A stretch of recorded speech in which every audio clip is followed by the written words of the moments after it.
78,572 crores. That's the 2025 budget allocated by central government to Department of School and Education. This is 15% of the total education budget that we spend on primary and secondary schools. And remember, this is just the central government's contribution. State contributes over 85% of the primary education budget. The total budget over 5 lakh crores. Such a huge amount, right? So the government is thinking and spending huge amount of money on primary education in India. That should mean the quality of education must be skyrocketing. Spoiler alert, good intention don't always leads to good results. What does being educated means? Does it mean the ability to read and write? Or does it mean imparting skills to make someone employable? What about sport, values, civic sense, morality, music, cooking, taxes, and so much more? Shouldn't these be part of education too? We can all agree that the government is focusing on a very narrow definition of education, that is the ability to read and write. But is that enough? In this video, we will focus more on the quality of primary education in government schools in India. Because primary school is the first step of education, it's the first time a child steps into the society, learns about the nation and the world, and begins their education journey. In primary school, the government has undoubtedly taken many steps to improve. Schemes like Sarv Shiksha Abhiyan to promote enrollment and midday meals to address nutrition needs have been implemented, and there have been other such many schemes. On paper, the results look spectacular. India's literacy rate stands at 75%, which might not seem very impressive at first glance, but for children aged 7 to 14, this number jumps to over 95%. But here's the problem. A study by Stanford University reveals that only 42% of students meet the global minimum proficiency level in reading and math.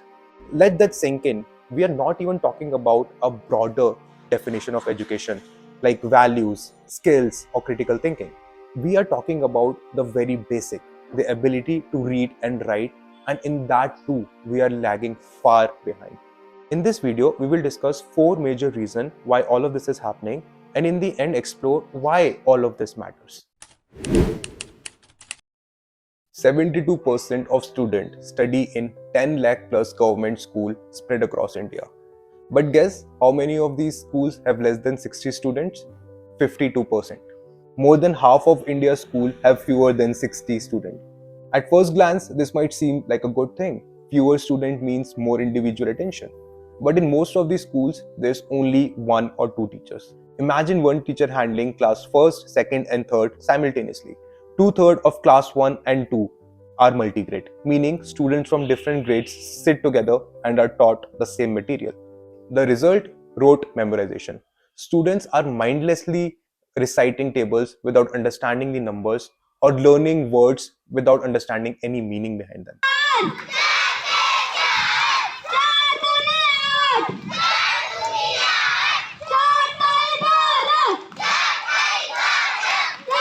And the impact is devastating. Only 50% of class 5th student can read at a class 2nd level. Only 20% of class 8 student can solve basic subtraction problems. Surprisingly, 70% of these students can use a phone as part of digital education. Make of that what you will. The government has done a great job in bringing school to the remotest part of India. But now they have to ensure to bring those children to fully functioning schools. Government teachers don't teach, they're lazy. If you think that's the reason why government school lags, you are partially wrong. Apart from all the challenges that we discussed before, like teaching multiple classes simultaneously, the government school teacher wear multiple hats. In nearly 1.2 lakh schools, there's only one teacher.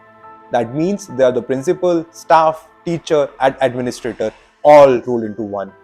And if this lone teacher takes a leave or falls sick, the school effectively shuts down.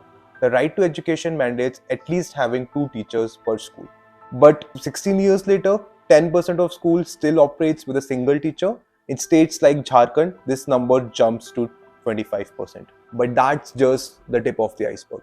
Teachers are overburdened by a lot of administrative tasks imposed by the government. This includes population census, election drive, vaccination drive, linking Aadhaar to voter ID, countless other surveys, and sometimes even organizing crowd for foreign delegation. It's no wonder that teacher feels so overburdened in India.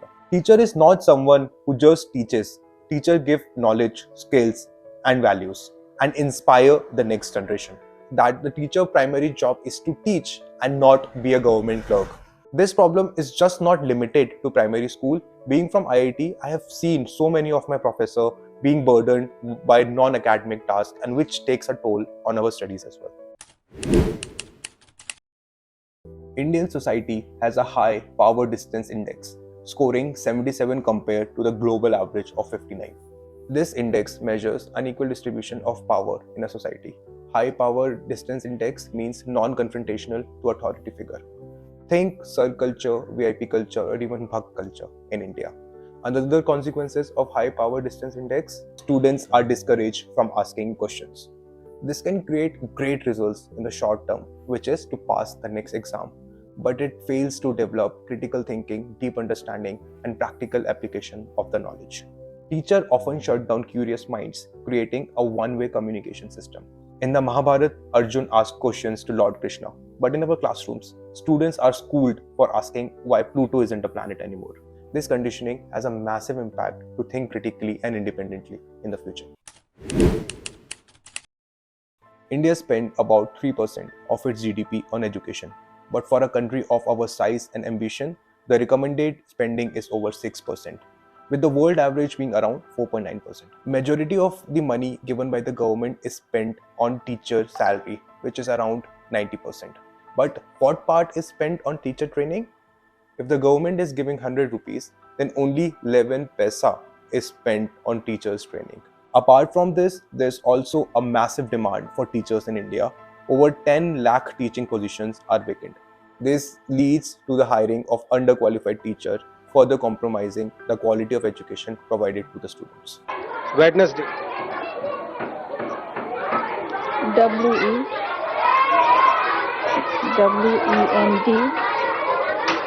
WENDAY Saturday. STATSTATR. And let's not forget about school infrastructure.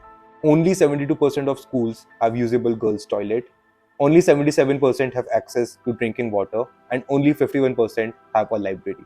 These numbers leaves a lot to be desired from an infrastructure point of view.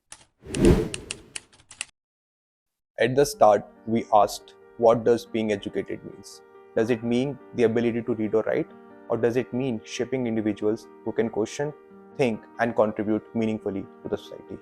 Right now, our system don't even provide the basic education. But think of a future where education isn't just about rote learning, but making a good human being. And it has to start at the grassroots level when the child's mind is moldable. India is one of the youngest countries in the world with a median age of 29. The future of our nation depends on the quality of education we provide today. For this, we need more teacher hiring and continuous retraining. Teaching cannot just be another Sarkari Naukri. School mergers to ensure proper teacher-student ratio, better infrastructure, functional classrooms, clean drinking water and libraries, improved midday meals to ensure children don't just attend school but learn effectively, stricter implementation of policies and a feedback loop if something does not work out. Government intentions may be good, but intention do not teach children. Teachers do, policies do, investment do. The path to become a global leader do not start from a boardroom, it starts from a classroom. If you think these conversations need to reach more people, share this video. If you have any other ideas on how we can improve, drop them in the comments. I'll be reading and replying.